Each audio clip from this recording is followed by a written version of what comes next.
Hello, my name is Brian Swan, and I'm a PHP developer advocate at Microsoft. In this video, I will show you how to create users with all the necessary permissions for accessing SQL Server Reporting Services reports.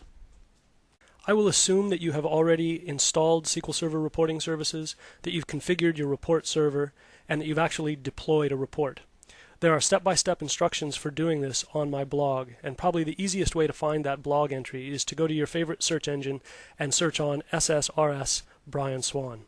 The thing that I've found most difficult about using SQL Server Reporting Services is configuring users and permissions and getting that set up just right.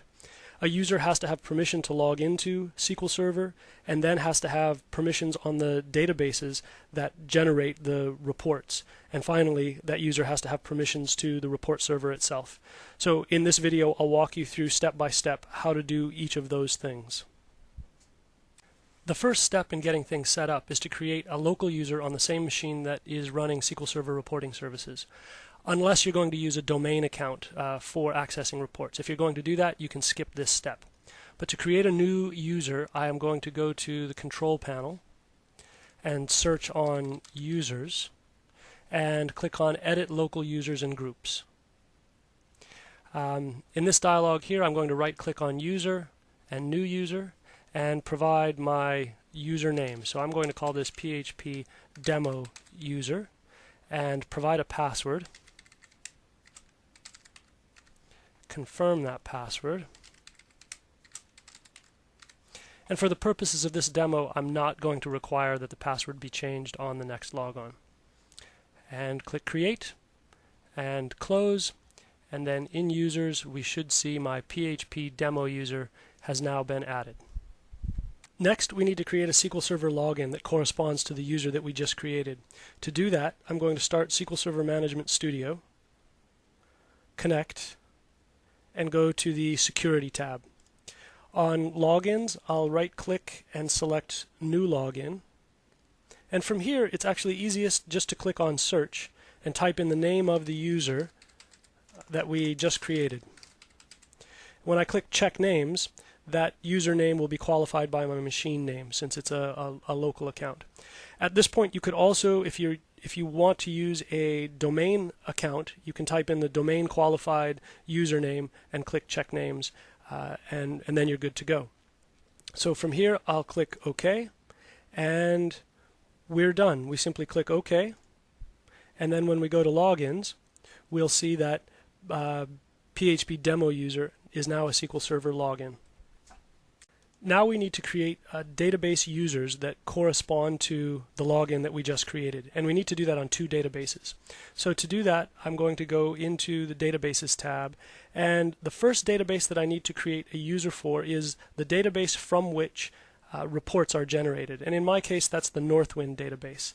So on the Northwind database, I'm going to navigate to the Security tab, and on Users, right-click New User, and I can provide any username I'd like to here. I'll just use the same username that we used before, and but that username has to correspond to the login that we just created. So from here, I'm going to call, I think it was bswan2/php demo user. Let's check and make sure we've got that right. We do. Okay.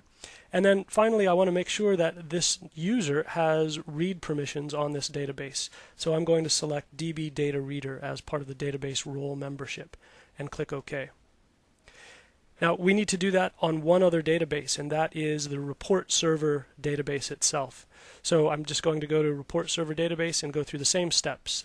Navigate to the Security tab and Users, right-click and select New User.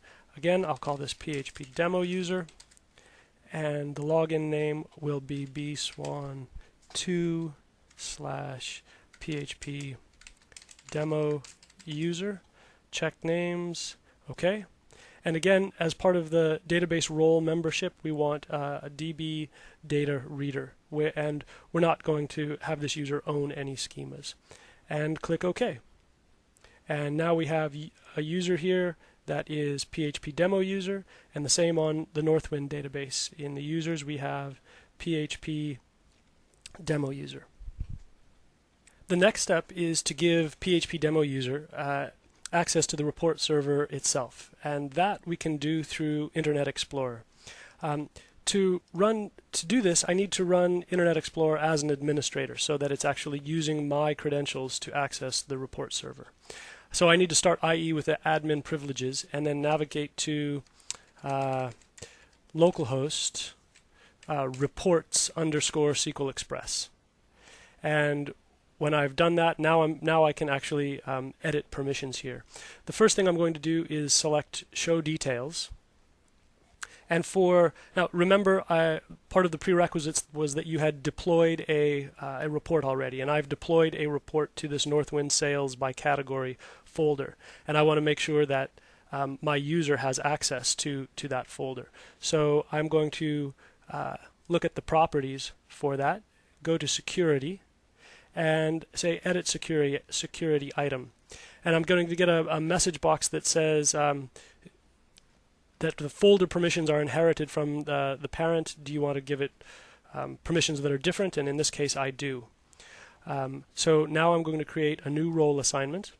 And here we type in the name of our local user or domain user, if that's what you're doing here. In my case, it's bswan2 PHP demo user, and I want to give this user permission to look at reports.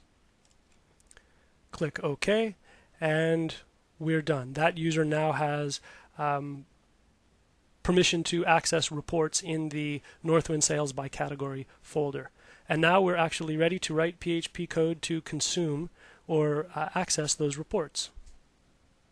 If you're interested in seeing PHP code that will access those reports and display them, the easiest way to do that is probably on my blog. You can go to blogs.msdn.com/Brian_Swan. And in the tag cloud, if you click on Reporting Services, you'll get the posts I've done about reporting services and getting started with SQL Server Reporting Services and PHP. This post will walk you step by step through installing SQL Server Reporting Services SDK and then actually writing code to consume those reports. So that's it. Thank you, and I hope this was useful.